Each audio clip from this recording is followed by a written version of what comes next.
All right. Who's in for a talk on abundance this morning?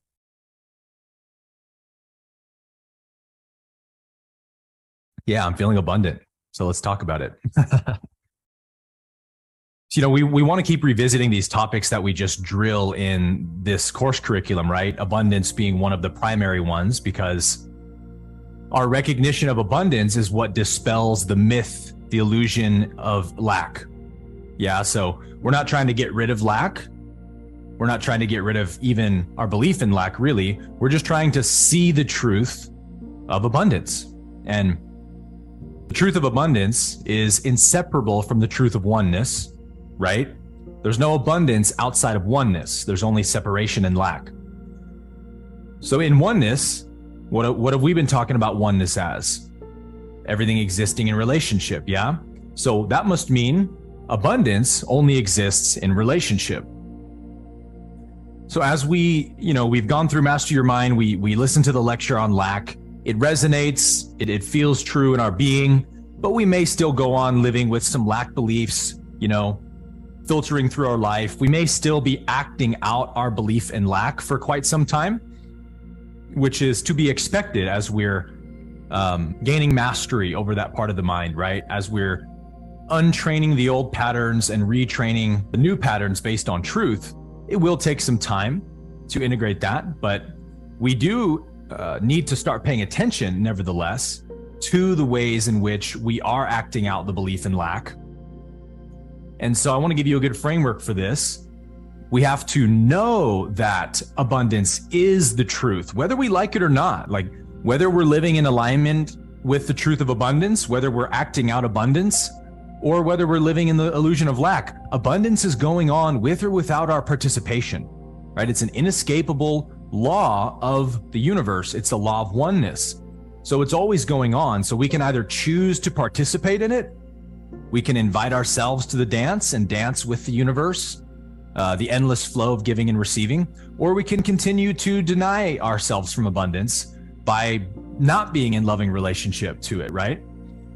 So like when we talk about this idea that abundance is all that there is, let's just make this really practical, right?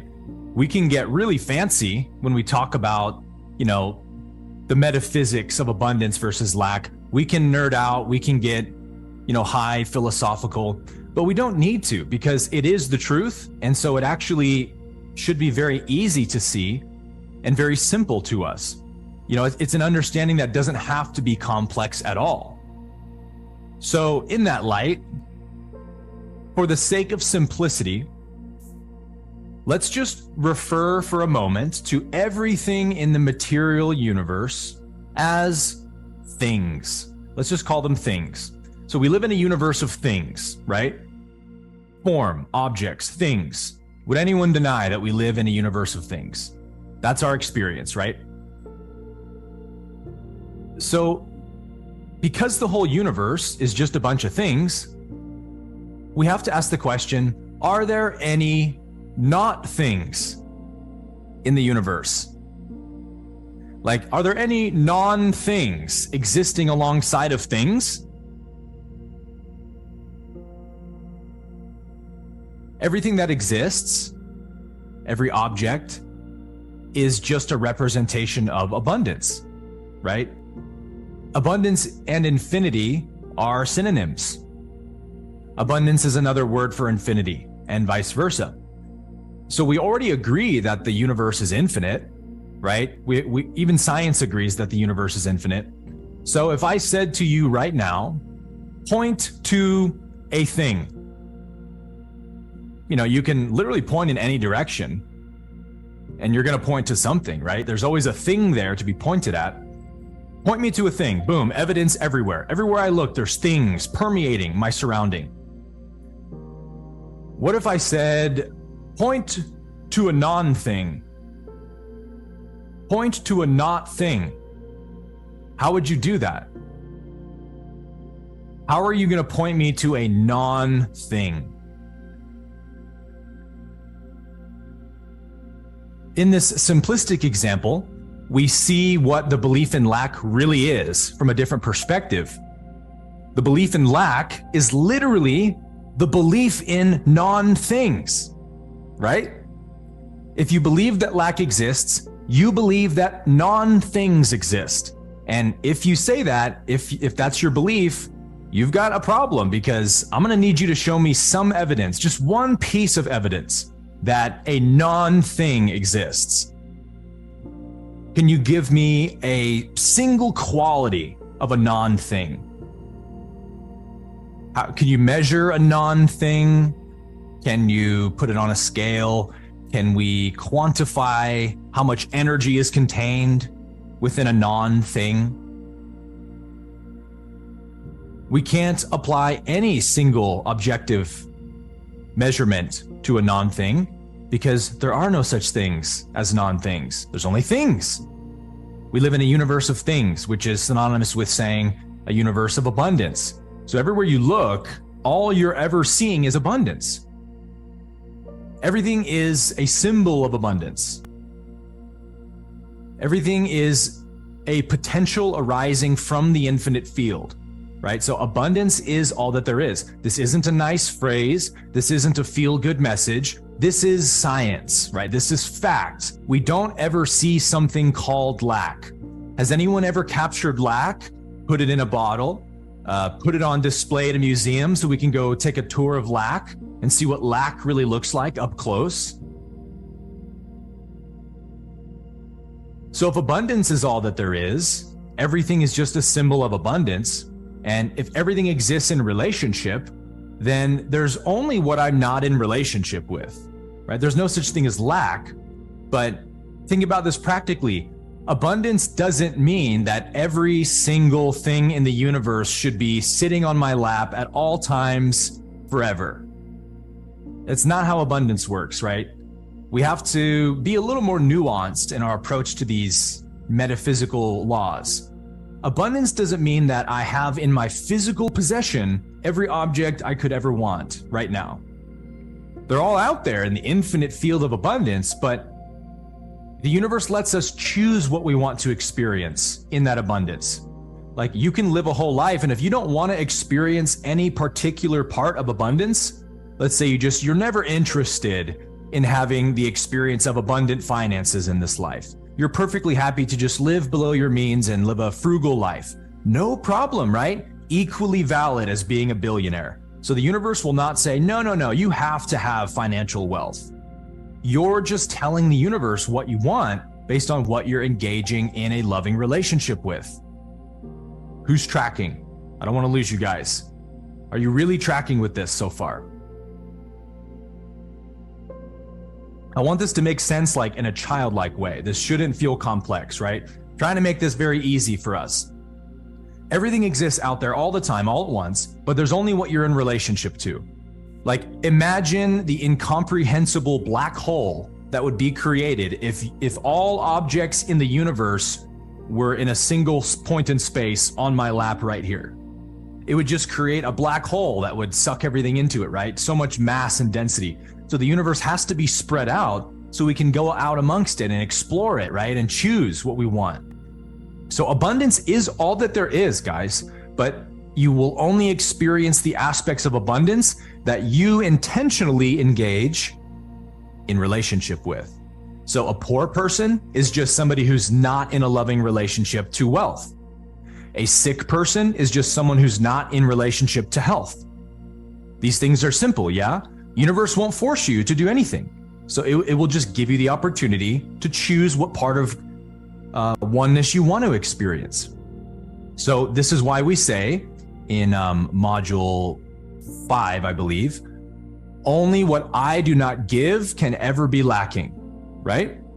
There's no lack, there's just what I'm not giving. Why? Here's the important point. If you're taking notes, you want to write this one down. In giving and receiving, God is not the giver and you the receiver, right? Life is not the giver and we the receiver. That's not what giving and receiving means. It means God is both the giver and the receiver, and you are both the giver and the receiver. So we have to get out of this notion that we're just asking God to give us stuff we want. That's not how we commune with the divine, we first give the divine that which we want to experience more of. That's our communication, our hello over here, I want to experience wealth. You start giving wealth first. We're going to talk about what that looks like in a second. But once you give it, then the universe responds and says, oh, my child wants more wealth. Happy to give that. So the universe receives your wealthy thoughts, your wealthy actions, your wealthy mindset, your wealthy excitement, your wealthy desire, right? It receives those things from you. And that's a kind of gift to the universe, right? The universe experiences itself through you. You're the singularity point through which the universe is experiencing itself. So when you give those thoughts, feelings, actions, the universe will give you back their material reflections. Yeah? Basic law of attraction. So in giving and receiving, God is both the giver and receiver. So we must be just as interested in giving to the universe as we are interested in receiving from it. Let's assume that you're taking a private jet today. We all think about private jets as a wealthy experience, right? I've gotten to take one in my life and it was pretty epic. So let's say you're taking a private jet flight to Fiji or something. When you wake up in the morning, do you need a private jet to be sitting in your bedroom waiting for you to feel like you aren't lacking a private jet? Like, no, right? You don't even think about it that way. You just know that a private jet is waiting for you right when you need it. And so the moment you need it, you'll be in relationship to it. You get to walk down the aisle, see the private jet waiting for you. Feeling of abundance and excitement. Thank you, universe. What a beautiful experience. You give that feeling back, the universe gives you a private jet. Like, this all just happens naturally, right? We don't think that something is lacking just because it's not in our immediate material vicinity. So in this way, financial success does not make us abundant. I want you to hang with me here. Financial success does not make us abundant. Financial success is just a demonstration of our abundance, right? We never make abundance true by demonstrating it. Everything in our life, health, wealth, happiness, love, these are just symbols of what's already true about us, right? We are here as divine ideas of God to act out our divinity, act out our abundance, our wholeness, our health, our love. So loving relationships in our life doesn't make us loving or abundant. It's a demonstration of the abundance and love in our heart, right? These things are all effects. The cause always comes from within. So only what I don't give can ever be lacking. Only what I'm not in loving relationship with can ever be lacking. Take a minute and breathe that in. And then we'll ask, okay, so then what do we mean by giving? This is always the question that you guys will come back with. What does it mean to give myself something I think I'm lacking? Kind of seems counterintuitive, right? If I didn't think I was lacking it, I wouldn't be all sad about it. So what do you mean, give me the thing I'm lacking? Give it to myself. Well, it's an important question to ask, right? But I want to dissect this giving onto these three levels of the ascension spiral: gross level, subtle level, causal level. We talk about the ascension spiral a lot because we want to be understanding that we exist, we are multi-dimensional beings. We don't just exist on one single level, but there's other levels and other levels to our actual self that we need to get acquainted with and understand so we can be in loving relationship in those areas.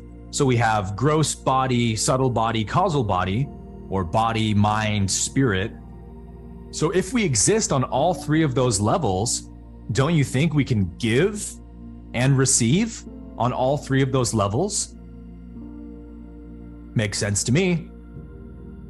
So let's take the analogy of health. Let's say you're sick, you have an illness, or you're just not in a healthy state of body and you want to become healthy. Well, then you have to start giving health first, right? You can't just sit in an unhealthy body feeling like you lack health and expect for health to appear. You're not in loving relationship with it yet. So on the bodily level, on the gross level, how could we give health? And you can type stuff in the chat. How do we give health on a bodily level? Eat healthy, 100%. What else? Get good sleep. Exercise. Perfect. Get out in nature, right? Do things that are loving to the physical body, right?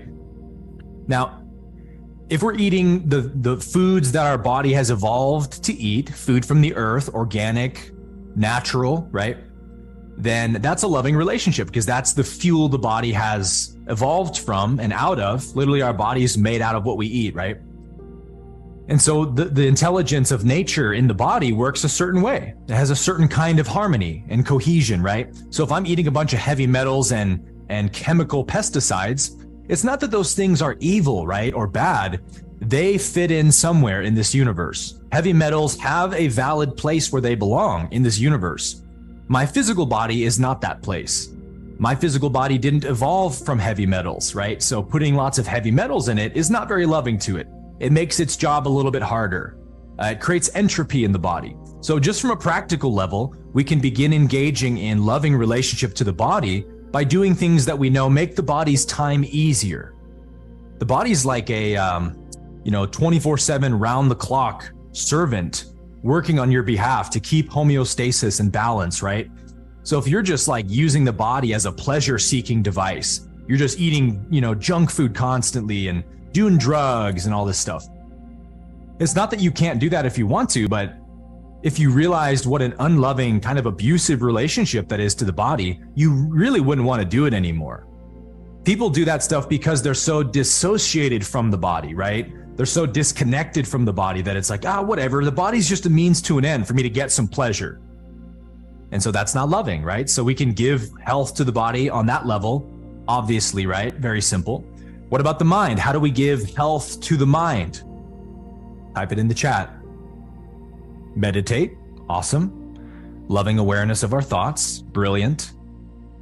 Let the mind rest, right? Stillness, affirmations. Yep. Read. These are all ways we can give healthy thoughts to the mind, yeah? So if you want to be healthy on the subtle level, think healthy thoughts, yeah? Don't keep thinking about how unhealthy you are. Think about how healthy you really are. Picture your body healthy, full of vitality, right? Know that all health originates in the spiritual body, which exists in eternity in heaven. And so my awareness of that body will be the health I experience. So I can just think healthier thoughts. I can begin feeling how great it's going to feel when my body's healthy and vibrant, right? And that's giving health to the mind.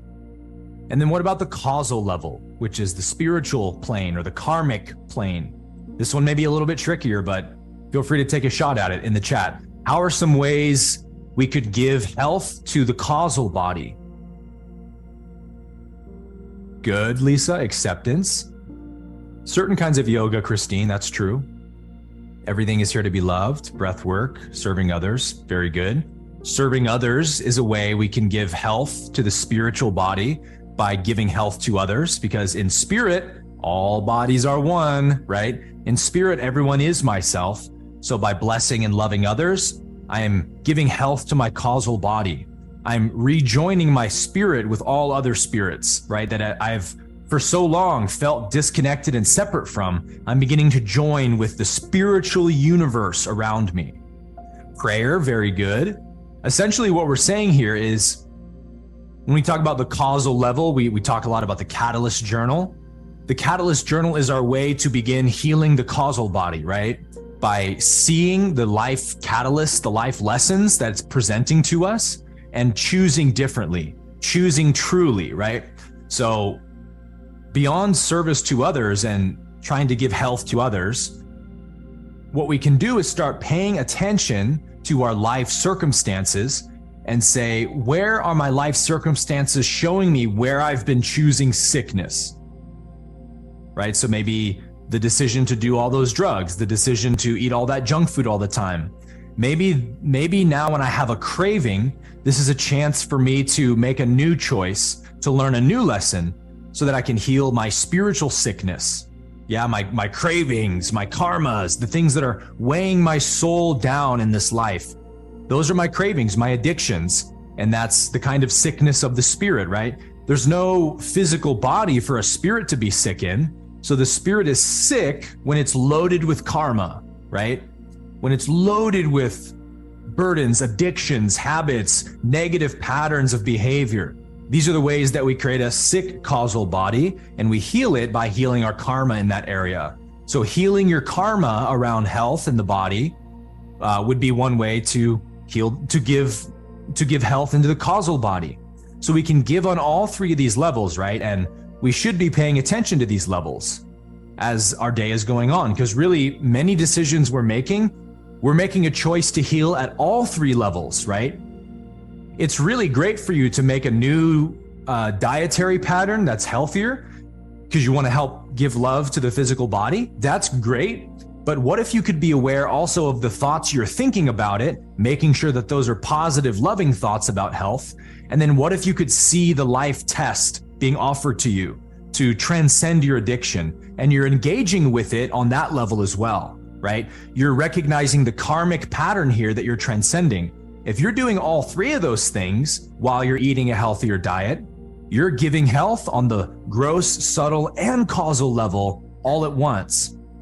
So our giving can be multidimensional and instantaneous, right? Every moment we make the choice for health and wholeness on any level, but all three levels. That's what we're giving, right? And then the universe will receive that gift, say thank you, and give us back the physical health that we feel is lacking. So there's never lack, there's just what I'm not giving. And that's what we mean when we say that, right? Give to yourself or give out what you feel you're lacking, and then you'll have that thing. Giving is the proof of having. If I'm given something, it must mean I possess it at some level. So this is the practice of abundance. In any moment where your ego is trying to tell you that you're lacking something, the practice of abundance is immediately when you notice that, give the thing that your mind is telling you you're lacking right then and there. Don't let a moment pass by any longer than it takes to change that lack belief into a reflection of abundance, right? So if the ego tells you you're lacking money because, a bill comes in the mail or an invoice comes in the mail, and you're like, oh, I got to pay this much money. That's a lack thought. You notice, oh, hey, that's a lack thought. And you just invert it, right? And say, oh, I'm so glad I get to give this person all this money. I hope and pray this money will bless you, my friend. And now you're giving. And then you say, I'm so grateful this is a chance for me to trust in the abundant universe that I live in. To my mind, it seems like a lot of money, but to my spirit, that's a silly idea. There's no a lot of money in a universe of abundance, yeah? So you can just reframe it like that and just give out an abundant thought in that moment. And then you're practicing abundance each and every day. And every lack thought is like an opportunity to retrain your mind, to think truly, to have true perception, right? And then here's the final point to put a bow tie on this conversation. In the practice of abundance, let's never make the mistake of believing that we're making abundance so. The point we emphasized a minute ago. Let's make sure that even though we're practicing abundance, don't slip into the mindset that you're making abundance real because you're practicing it, right? We do not practice abundance in order to make it true. We do not practice abundance to create an abundant life. We become aware of the abundant life already at hand, and then it begins to demonstrate itself in symbols in my life. The symbols of abundance will be there if my awareness of abundance is there. So I've got to start thinking abundant thoughts, right? So our demonstration of abundance, health, wealth, relationships, anything, does not create it. It reflects it, yeah? Let's say it this way. We never turn a universe of scarcity into a universe of abundance. We never turn a universe of scarcity into a universe of abundance by our faith in it.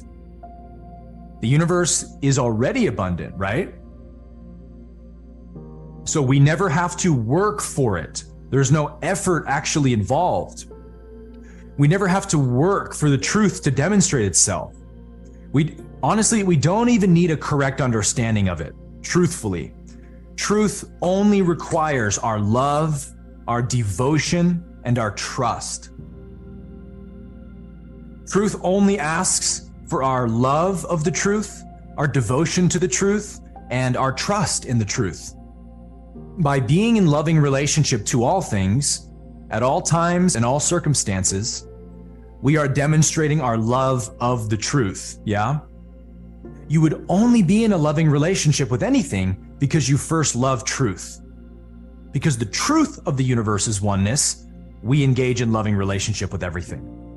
If oneness wasn't true, and separation was true, we wouldn't be engaging in loving relationships, would we?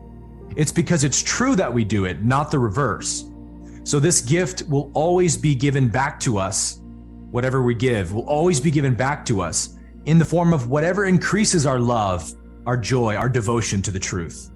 So just give your love, give your devotion, give your trust in the truth of abundance by acting on it, by thinking about it, by meditating on it, by giving it as often as possible. Give your love to the truth of abundance, and then watch the ways that abundance begins symbolizing itself in your life.